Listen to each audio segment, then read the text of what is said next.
तो आज से हम नया टॉपिक स्टार्ट करेंगे जिसका नाम है प्रॉफिट एंड लॉस, है ना।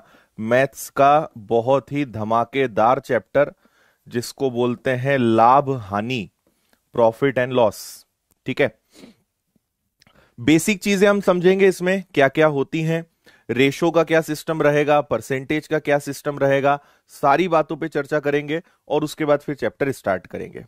ठीक है, चलो तो सब लोग जरा हो जाओ फुल स्क्रीन और बातें ध्यान से समझो, इसकी शुरुआत की क्या क्या है ना। देखो, सबसे पहले हम बात करते हैं यहां पे, एक तो होता है आपका हिंदी में क्रय मूल्य और इंग्लिश में कॉस्ट प्राइस।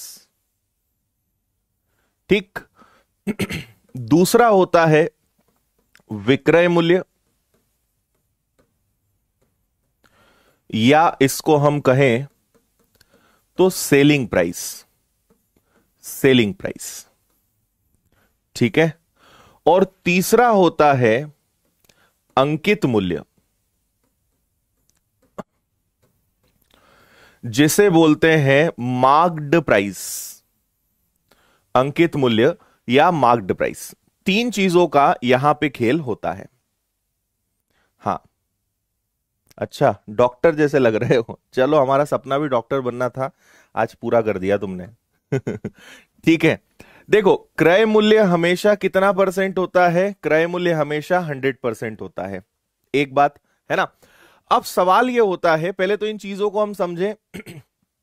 कोई भी चीज, किसी भी चीज की वैल्यू हमेशा शुरुआत में 100% होती है। हम किसी भी चीज को कितने रुपए पे खरीद रहे हैं, कितने रुपए पे बेच रहे हैं, ये सारी चीजों का मैटर है। इसको क्रय मूल्य को कॉस्ट प्राइस या हिंदी में इसको लागत मूल्य और कहा जाता है। यह भी कभी कभी लिखा आएगा। कोई चीज कितने रुपए की बनी, कितने रुपए की मुझे मिली, है ना, या मैंने कितने में खरीदी, उसे हम क्या कहेंगे? उसे कहेंगे उसका क्रय मूल्य। इतनी बात ठीक है। अब आप समझें, इसको हम ऐसे समझते हैं, मैंने कहा क्रय मूल्य हमेशा कितना परसेंट होता है, तो क्रय मूल्य हमेशा अपने आप में 100% होता है। इतनी बात ठीक है ना। अब आप इसको ऐसे उदाहरण से समझो कि मान लो कोई चीज हमने बनाई जिसकी कीमत कितनी है? 100 रुपए। 100 रुपए में वो चीज क्या है? बन रही है ना। अब वही 100 रुपए की चीज जो है कंपनी क्या करेगी? उसके ऊपर लिखेगी कि भाई ये कितने रुपए की है? 140 की है ना। आप अंकित मूल्य का मतलब प्रिंटेड प्राइस, या इसको हम कह सकते हैं एमआरपी, मतलब प्राइस बढ़ाकर उस पे टैग लगा देना, प्राइस बढ़ा के छाप देना। किसी भी वस्तु पे, किसी भी आर्टिकल पे आप देखोगे उस पे हमेशा लिखा होता है एमआरपी, मैक्सिमम रिटेल प्राइस। मतलब ये हो गया कि भाई ये सबसे ज्यादा वैल्यू, इससे ज्यादा में आप नहीं बेच सकते। तो कंपनी ने बनाया प्रोडक्ट 100 रुपए का, लेकिन उसके ऊपर लिखा कितना? उसके ऊपर लिखा 140, 140 रुपए उसके ऊपर लिखा। अब इसमें आता है डिस्काउंट वाला कंसेप्ट। इस चैप्टर में हम डिस्काउंट भी सीखेंगे। तो यहां पे दिया जाएगा डिस्काउंट, और डिस्काउंट का मतलब क्या होता है? छूट। और डिस्काउंट को ही क्या कहा जाता है? बट्टा। ये तीनों नाम है इसके, है ना। तो मान लीजिए कि कंपनी का मन हुआ कि यार चलो अपन ऐसा करते हैं कि इसमें 15 रुपए का डिस्काउंट दे देते हैं।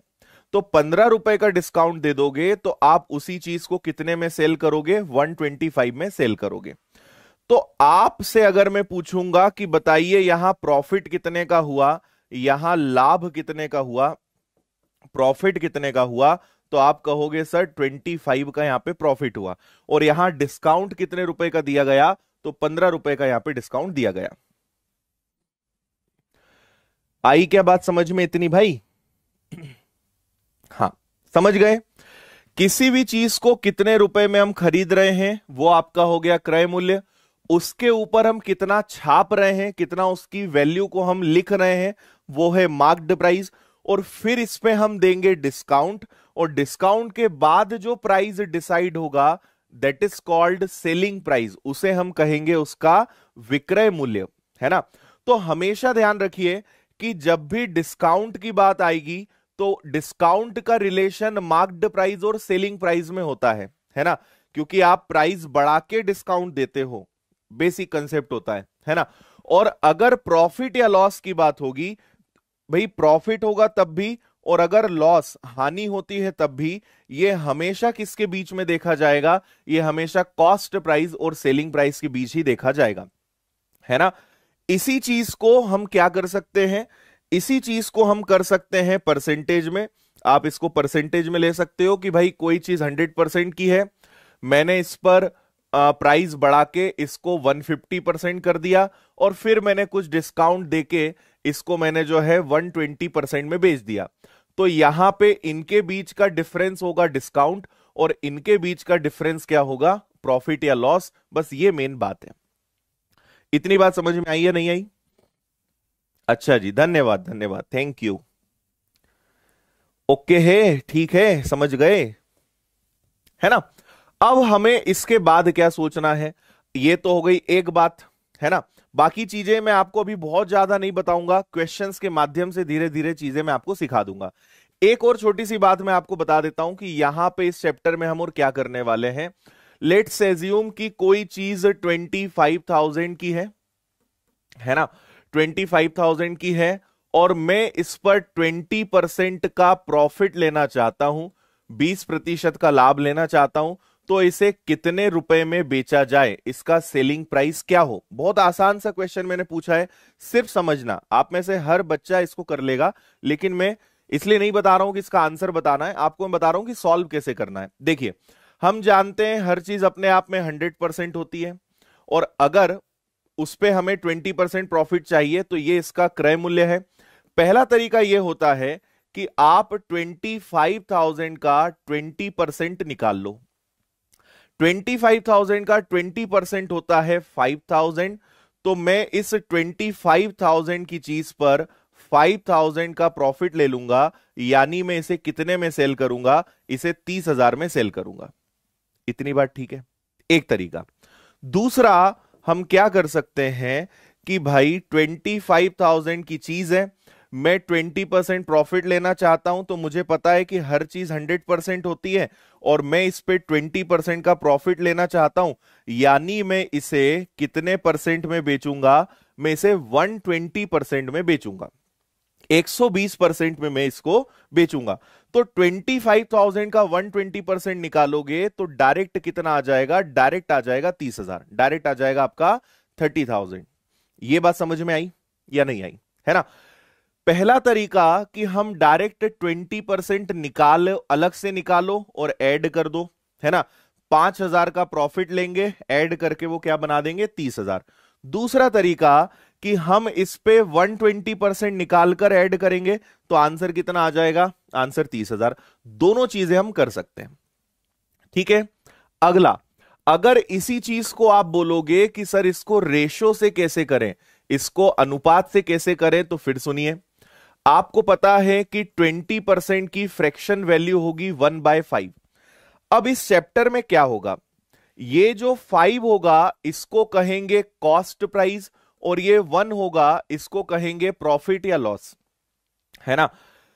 जो फ्रैक्शन होगा, जैसे हम परसेंटेज में कैसे करते थे कि भाई नीचे जो है वो नंबर, ऊपर उसका इंक्रीज या डिक्रीज, यही चीज सिंपल इंटरेस्ट जब आप पढ़ोगे तो हम कहेंगे भाई ये मूलधन है, प्रिंसिपल है, ये ब्याज है। तो चीजें चैप्टर के हिसाब से बदलेंगी, है ना। प्रॉफिट एंड लॉस में यहां जो आएगा इसको कॉस्ट प्राइस कहेंगे, और इसको हम क्या कहेंगे? इसको हम कहेंगे उस पे होने वाला प्रॉफिट या लॉस। जैसे एक आपके पास कॉस्ट प्राइस है, एक आपके पास सेलिंग प्राइस है। आप मान लीजिए कि यहां पे कॉस्ट प्राइस कितना है? यहां पे कॉस्ट प्राइस 5 है, 5 पर 1 का प्रॉफिट होगा, यानी कितने का होगा? 6 का। 5 रुपए की चीज को हम कितने में बेचेंगे? 6 रुपए में बेचेंगे। 5 की चीज को अगर हम 6 में बेचेंगे तो ये आपका बन गया रेशो। अब आप मुझे बताइए कि आपके पास कॉस्ट प्राइस कितना है? 25,000 है, कॉस्ट प्राइस 5 है, सेलिंग प्राइस 6 है। सॉल्व करेंगे तब भी आंसर कितना आएगा? तब भी आपका आंसर 30,000 आएगा। तो ये हमारे पास तरीके हो सकते हैं। अगर हमारे पास परसेंट आसान है तो हम ऐसे कर लो, अगर परसेंटेज फ्रैक्शन में है, टफ है, तो फिर आप रेशो की हेल्प लो। तो पूरा पूरा रेशो परसेंटेज में आपने जो सीखा है वो सारी चीजें यहां पे काम आनी है। तो जो परसेंटेज का चार्ट था अपना कि 1/2 का मतलब क्या, 1/3 क्या, 1/4 क्या, वो पूरा आपको यहां पे काम आएगा, है ना। तो सारी चीजें उम्मीद है आप समझ गए होंगे। अगर ये विक्रय मूल्य होता, सेलिंग प्राइस होता, तो सेलिंग प्राइस से डिवाइड करते और कॉस्ट प्राइस का मल्टीप्लाई करते। ये तो आपको अब समझ में आ ही जाना चाहिए, क्योंकि ये पढ़ते पढ़ते अपने को 1 महीना हो गया। किसका भाग देना है, किसका गुणा करना है, ये अब आप बहुत अच्छे से समझने लगे हैं। ठीक है जी। चलो अब आपको जरा कुछ क्वेश्चंस करवा देते हैं, थोड़ी सी प्रैक्टिस करवाते हैं। पढ़िए और मुझे लगता है कि आप ही इसका आंसर दे दोगे, तो जल्दी से बताओ क्या आंसर आएगा इसका। Very good. कोई वस्तु 12,000 की है, 25% का प्रॉफिट चाहिए 1/4, है ना। तो एक हो गया कॉस्ट प्राइस, एक हो गया सेलिंग प्राइस, 4 पर 1 का प्रॉफिट हो गया 5, 4 का प्रॉफिट 5। 12,000 क्योंकि कॉस्ट प्राइस है तो हम 4 से डिवाइड करेंगे और 5 से मल्टीप्लाई करेंगे। Your answer will be 15,000, 15,000। कोई दिक्कत परेशानी नहीं होगी, है ना। इसी से कर लें, चल जाएगा क्या? डन। चलिए अगला सवाल, इसको करके बताओ अब जरा। गुड। अब सुनिए, यहां पे हमने ये चीज परसेंटेज में भी सीखी कि इसका क्या कर सकते हैं। देखिए, आप मुझे बताइए कि क्या 23% को 20 + 3.33 में ब्रेक कर सकते हैं, है या ना। 23 को 3.33 में ब्रेक कर सकते हैं।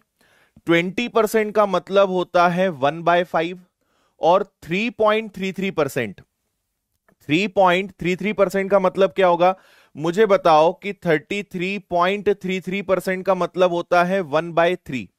33 या 33% का मतलब 1/3। अगर डेसिमल इधर खिसकेगा, अगर ये 3.33 होगा तो एक जीरो नीचे बढ़ेगी। डेसिमल खिसका, जीरो नीचे बढ़ेगी, ये ध्यान रखना। तो इसको हम कहेंगे 1/30। एलसीएम कितना आ जाएगा? एलसीएम आ जाएगा 30। 5 से डिवाइड करेंगे 6 बार, 30 से डिवाइड करेंगे 1 बार, तो final fraction value is 7/30, 7/30। Okay भाई। अब मुझे बताइए कि एक कॉस्ट प्राइस है, एक सेलिंग प्राइस है। कॉस्ट प्राइस अगर 30 होगी तो 30 पर 7 का प्रॉफिट लेंगे, यानी वो 37 हो जाएगा। बोलो हाँ या ना, है ना।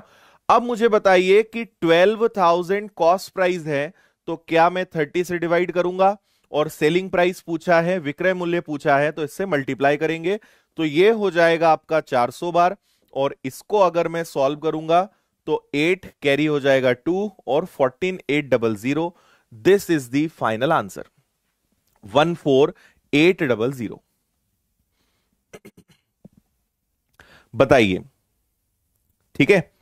इजी परसेंट होता तो आपको कोई दिक्कत ही नहीं थी, वो हम कर ही चुके थे। और अगर थोड़ा इस टाइप का परसेंटेज है, अब आप मुझे बताइए कि पूरा परसेंटेज का ही तो खेल है। अगर परसेंटेज का बेसिक हमें पता है, आप में से अगर कोई ऐसा हो जिसने परसेंटेज नहीं पढ़ा हो तो पढ़ लेना, है ना।